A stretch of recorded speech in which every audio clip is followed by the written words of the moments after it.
Praise the Lord. जय मसीह की। और मैं पास्टर मधुबन परमेश्वर को धन्यवाद देते हैं, सुंदर समय दिया और मैं ये समय आप लोगों से कुछ बात शेयर करना चाहता हूँ।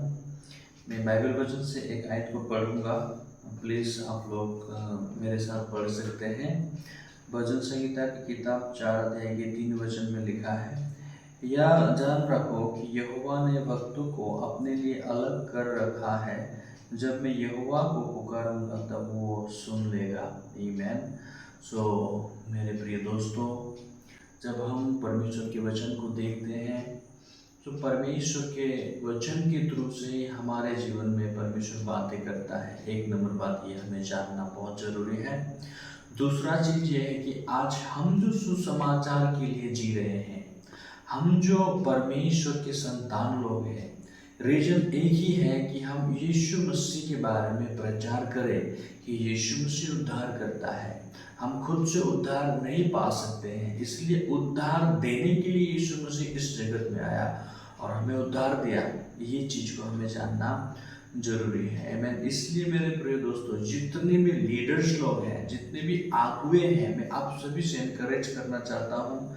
ये वचन के द्वारा भजन संहिता की किताब 4 अध्याय के 3 वचन में पूरा स्पष्ट रूप से परमेश्वर के वचन में हमें कहा है कि यह जान रखो कि यहोवा ने भक्तों को अपने लिए अलग कर रखा है। आमीन।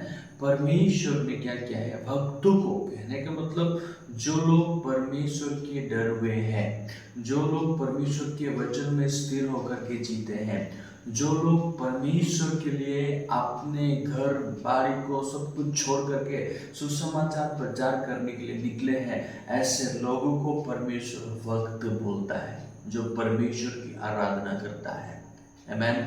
मेरे प्रिय दोस्तों, सच में बाइबल वचन को अगर हम लोग देखते हैं तो बाइबल में सटीक रूप से परमेश्वर ने कहा है कि यहोवा ने भक्तों को अपने लिए अलग करके रखा। कहने का मतलब परमेश्वर ने आपको और हमें उसके लिए, ताकि हम उसके लिए जिए, ताकि हम यीशु मसीह के लिए अपने जीवन को व्यतीत करें, हम सुसमाचार के लिए अपने जीवन को जिए। और लिखा है, जब मैं यहोवा को पुकारूंगा तब वो सुन लेगा। आमीन। जब परमेश्वर ने हमें उसके लिए अलग करके रखा ताकि हम प्रभु के लिए जिए, और जब हम परमेश्वर को पुकारते हैं, परमेश्वर हमारी सुनते हैं। आमीन। सो मेरे प्रिय दोस्तों, जितने भी अगुए लोग हैं, हमेशा एक अगुआ का सबसे पहला गुण क्या है पता है?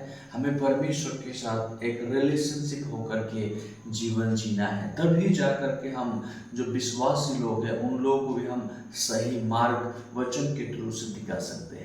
आमीन। मेरे प्रिय दोस्तों, सच में ये भजन संहिता की किताब 4 अध्याय के 3 वचन में जो है बहुत महत्वपूर्ण वचन है कि परमेश्वर ने अपने भक्तों को उसके लिए अलग करके रखा है। मतलब किसके लिए? यीशु मसीह के लिए, सुसमाचार के लिए, वचन में जीने के लिए क्या किया है? अलग करके रखा है। आमीन। सो मेरे प्रिय दोस्तों, मैं इतना ही बोल करके मैं आप लोगों को इनकरेज करना चाहता हूँ, हमेशा बाइबल वचन के आधार में होकर के जिए। आत्मिक जीवन जीने के लिए हमें हर दिन बाइबल को मनन करके जिए। आमीन। देखिएगा, आप सबके जीवन में ये वचन बहुत से अनुग्रह देगा और वचन ही आपको हमेशा चराएगा। बाइबल जिस प्रकार से लिखा है, वो मुझे हरी हरी चराई में बैठा था, ये वो कौन है? ये परमेश्वर है, जिसको हम नए करार में यीशु मसीह देखते हैं। और ये समय वो परमेश्वर का वचन है। आमीन। वो हमें हरी हरी चराइयों में बैठाता है। इसलिए परमेश्वर ने क्या किया? अपने भक्तों को अपने लिए अलग करके रखा है, ताकि आप और हम जो मिल करके परमेश्वर के लिए अपने जीवन को व्यतीत करें। आमीन। मेरे प्रिय दोस्तों, मैं इतना ही बोल करके मैं ये वचन को यहाँ पर रखता हूँ। मैं विश्वास करता हूँ आप लोग इस वचन के द्वारा आशीष पाए हैं। आमीन। Praise the Lord.